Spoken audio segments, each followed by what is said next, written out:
Le 14 juillet 450 à 11 heures, le même jour et à la même heure, les messagers d'Attila ont communiqué aux deux empereurs romains, Théodose et Valentinien, un message identique.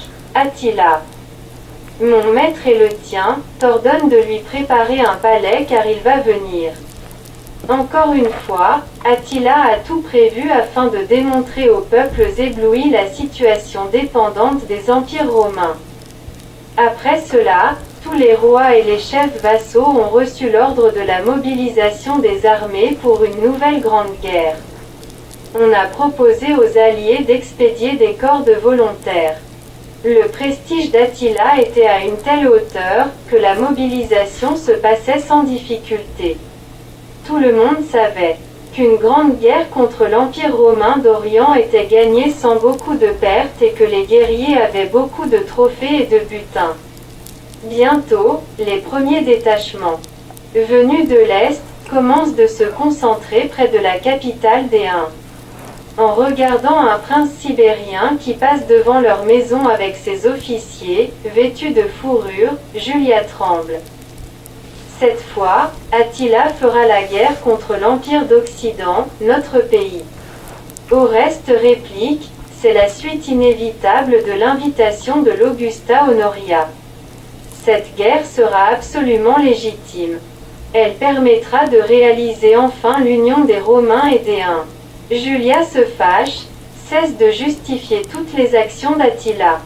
Certes, il aspire à l'union avec les Romains mais ses soldats sauvages, venus souvent de très loin, n'aspirent qu'au butin.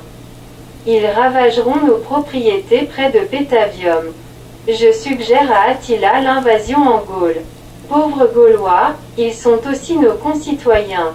La majorité des courtisans à Ravenne et des sénateurs à Rome comprennent que ce conflit sera, en fait, une guerre civile. Tout le monde sait bien que nous sommes avec Attila pour protéger la civilisation romaine. C'est pourquoi, nos parents en Italie ne sont pas dérangés par les autorités et moi. Je n'éprouve aucun remords. Au début de l'an 451, Oreste part avec son armée vers le Rhin. Vaste, roi des Francs ripuaires, l'attend sur le bord du Neckar. Il est entouré par de grands et robustes guerriers vêtus d'une tunique serrée, portant une large ceinture et tenant des javelots et des haches à deux tranchants. La chevelure rousse des Francs, tirée vers le front, s'étale sur le sommet du crâne. Ils sont bien rasés et ont d'étroites moustaches. Oreste explique. Attila attend les cavaliers de la Unie de l'Est qui doivent venir en traversant par la glace des grands fleuves, la Volga, le Don et le Dniepr. Le roi soupire. Malheureusement cette année le Rhin n'est pas gelé. Il ne reste qu'à jeter des ponts de bateaux. J'ai laissé les Gépides dans la forêt hercynienne où ils commencent à couper les arbres pour leur construction. Quelles sont les instructions d'Attila pour la conduite de la guerre? Vous êtes invités d'agir tantôt avec mon armée, tantôt avec l'armée d'Onégèse. Votre armée sera particulièrement utile pour le siège des villes.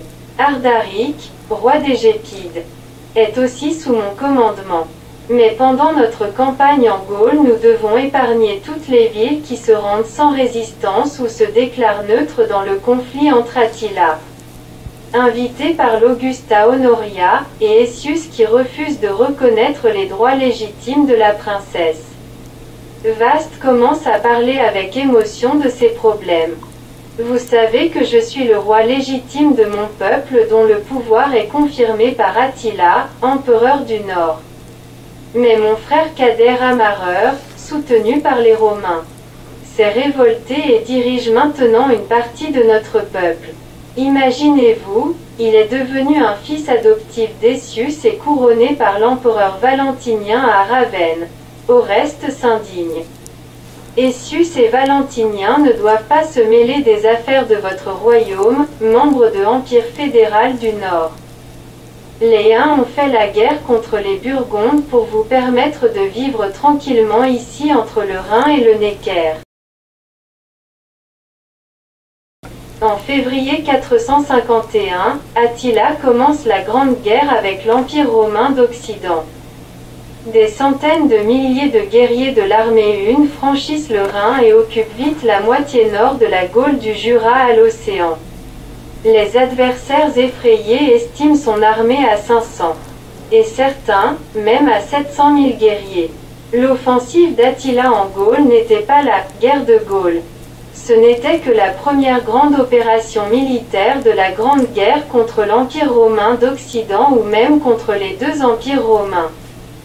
Sa guerre précédente contre l'Empire romain d'Orient a duré presque 6 ans. Pendant cette guerre, Attila a effectué un raid pendant près de 18 mois loin à l'est.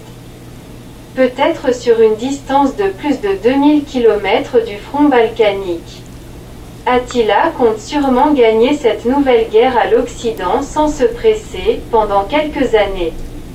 Avec des pertes minimales au moins parmi ses cavaliers. Attila passe le Rhin près de l'embouchure de la Moselle. Suivant la vallée fertile et peuplée de cette rivière, son armée prend bientôt trêve. Une ancienne capitale nordique de l'Empire, assiège Metz, une des forteresses romaines les plus puissantes, qui est prise après une résistance acharnée d'un mois grâce aux machines des Décones. L'armée des Décones avec l'armée ostrogoth de Théodémire vient de loin sous les murs de Metz. Ils sont entrés en Gaule par la frontière orientale et se sont occupés de la destruction des forteresses et des fortifications au long du Rhin, ont pris les villes Auge, Bâle, Argentuaria, Colmar et Besançon. Après cette victoire, Attila prend Reims et avance ensuite vers Paris.